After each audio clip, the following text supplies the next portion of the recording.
సాధారణంగా పార్లమెంటు సమావేశాలు జరుగుతున్నప్పుడు బీజేపీ ఎంపీలతో ప్రధాని భేటీ అవటం అన్నది ఆనవాయితీ. గత పార్లమెంటు సమావేశాల్లో కూడా ఈ రకంగానే కలవడం జరిగింది. ఈరోజు ప్రధానంగా తెలంగాణ, ఆంధ్రప్రదేశ్, కేరళ, పాండుచ్చేరి, అండమాన్ నికోబార్ చెందినటువంటి ఎంపీలతో భేటీ అయ్యారు. ఈ భేటీలో పార్టీలో చెందినటువంటి ఎంపీలంతా కూడా సమన్వయంతో పనిచేయాలని చెప్పి సూచించడం జరిగింది. అదేవిధంగా సామాజిక మాధ్యమాల్ని మరింత సమర్థవంతంగా వినియోగించుకోవాలని సూచించినట్టుగా తెలుస్తుంది. దీనికి సంబంధించి సీనియర్ నాయకులు MP Mahabubnagar MP DK Arun ఉన్నారు.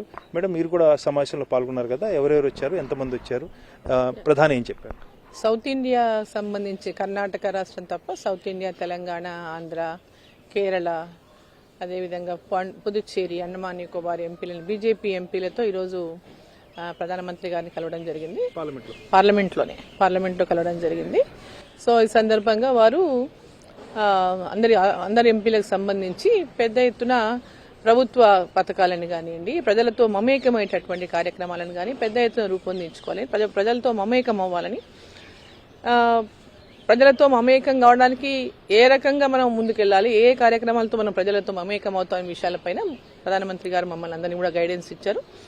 అదేవిధంగా ఇప్పుడు ఖేల్ సాంసద్ మహోత్సవం ఉంది. బ్రహ్మాండంగా ఖేల్ సాంసద్ మహోత్సవం దేశమంతా చాలా చోట్ల పార్లమెంట్ సభ్యులు దీంట్లో పెద్ద ఎత్తున పాల్గొన్నారు. తెలంగాణలో ఇప్పుడు సర్పంచ్ ఎన్నికలు జరుగుతున్నాయి. మొన్న కూడా వేరే కార్యక్రమాల వల్ల కొంచెం ఆలస్యం అవుతుంది. ఇది అయిపోయి పార్లమెంట్ తర్వాత సర్పంచ్ ఎన్నికల తర్వాత సాంసద్ ఖేల్ మా దగ్గర ప్రారంభమవుతున్న విషయాన్ని తెలపడం జరిగింది. సో సాంసద్ ఖేల్ ద్వారా పెద్ద ఎత్తున యువతను క్రీడా రంగాలలో ప్రోత్సహించడము, క్రీడల పట్ల యువతను ప్రోత్సహించడం వల్ల యువతలో ఈరోజు ఎక్కడెక్కడ తప్పుదారులు బట్టి అనేక రకాలుగా బయట డ్రగ్స్ అని అదని ఇదని రకరకాలుగా యువత ఏదైతే తప్పుదో పట్టేటటువంటి అవకాశం ఏదైతే దాని నుంచి మనం కట్టడి చేయగలుగుతాం. యువతను ఒక మంచి మార్గంలోకి తీసుకురావడానికి ఒక మంచి అవకాశం ఉంటుంది అనేటటువంటి విషయాన్ని వారు మా దృష్టికి తీసుకొచ్చారు. సో దాంట్లో పెద్ద ఎత్తున మీరు అందరూ పార్లమెంట్ సభ్యులు యువతని మోటివేట్ చేసి స్పోర్ట్స్ వైపు పెద్ద ఎత్తున యువతని అంటే వాళ్ళ లోపల ఉన్న అనేక మంది పిల్లలు గ్రామాల్లో క్రీడల పట్ల మక్కువ ఉంటది.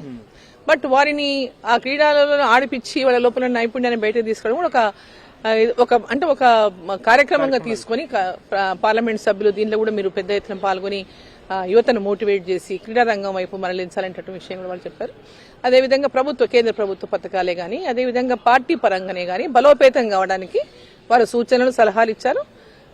ఆ దిశగా తెలంగాణలో మనం గతంలోనే వచ్చిన అవకాశాన్ని కోల్పోయాం. ఈసారి మటుకు అందరూ కలిసికట్టుగా ప్రతిపక్ష పాత్రను గట్టిగా పోషించండి. తెలంగాణలో మంచి వాతావరణం, బీజేపీకి మంచి అవకాశం ఉంది. మీరు ప్రతిపక్ష పాత్ర గట్టిగా పోషించాల్సిన అవసరం ఉంది. అక్కడ గెలుపుకు మీరందరూ కూడా పెద్ద ఎత్తున వచ్చే ఎన్నికల్లో గెలవడానికి గట్టిగా కష్టపడి పనిచేయాలని చెప్పడం జరిగింది. ప్రతిపక్ష పాత్ర పోషించట్లేదను అన్నట్లుగా ఏమన్నా అన్నారు, గట్టిగా చేయట్లేదని? సోషల్ మీడియాలో కూడా మీరు యాక్టివ్గా ఉండాలని అన్నారు.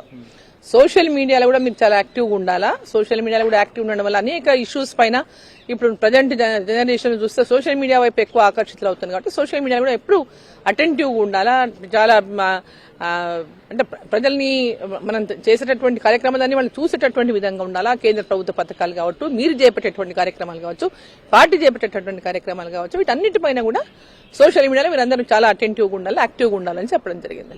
ఏపీ గురించి ఏమైనా మాట్లాడారు మరి?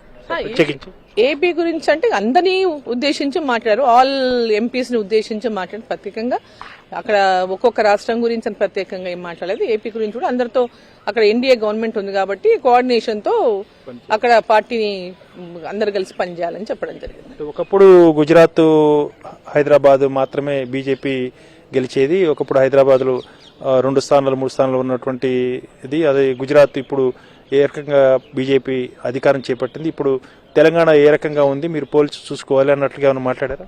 దాన్ని స్ఫూర్తిగా తీసుకోమని చెప్పారు. అక్కడ స్ఫూర్తిగా తీసుకొని ఇక్కడ కూడా మీరు ఇంతమంది, మేము 8 మందిని గెలిచాము, అదే స్ఫూర్తితో ఇంకా ముందుకెళ్లి పెద్ద ఎత్తున తెలంగాణలో అధికారంలోకి రావాలని చెప్పారు.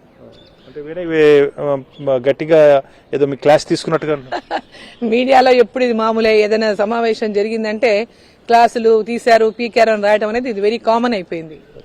మొత్తానికి సమన్వయంతో పనిచేయాలి, ప్రతిపక్ష పాత్రను గట్టిగా పోషించాలి. దాంతోపాటు గుజరాత్ లో పార్టీ ఏ రకంగా అధికారం వచ్చిందో దాన్ని స్ఫూర్తిగా తీసుకుని పనిచేయాలన్న అంశాన్ని తెలంగాణ ఎంపీకి సూచించడం జరిగింది. అదేవిధంగా ఆంధ్రప్రదేశ్ లో ఎన్డీఏ కూటమి అధికారంలో ఉంది కాబట్టి సమన్వయంతో పార్టీని మరింత బలోపేతం చేయాలి. అదేవిధంగా పార్టీని బలోపేతం చేసుకుంటూ ఎన్డీఏ కూటమి కూడా సమన్వయంతో పనిచేయాలన్న అంశాన్ని ప్రధాని సూచించినట్లుగా డీకే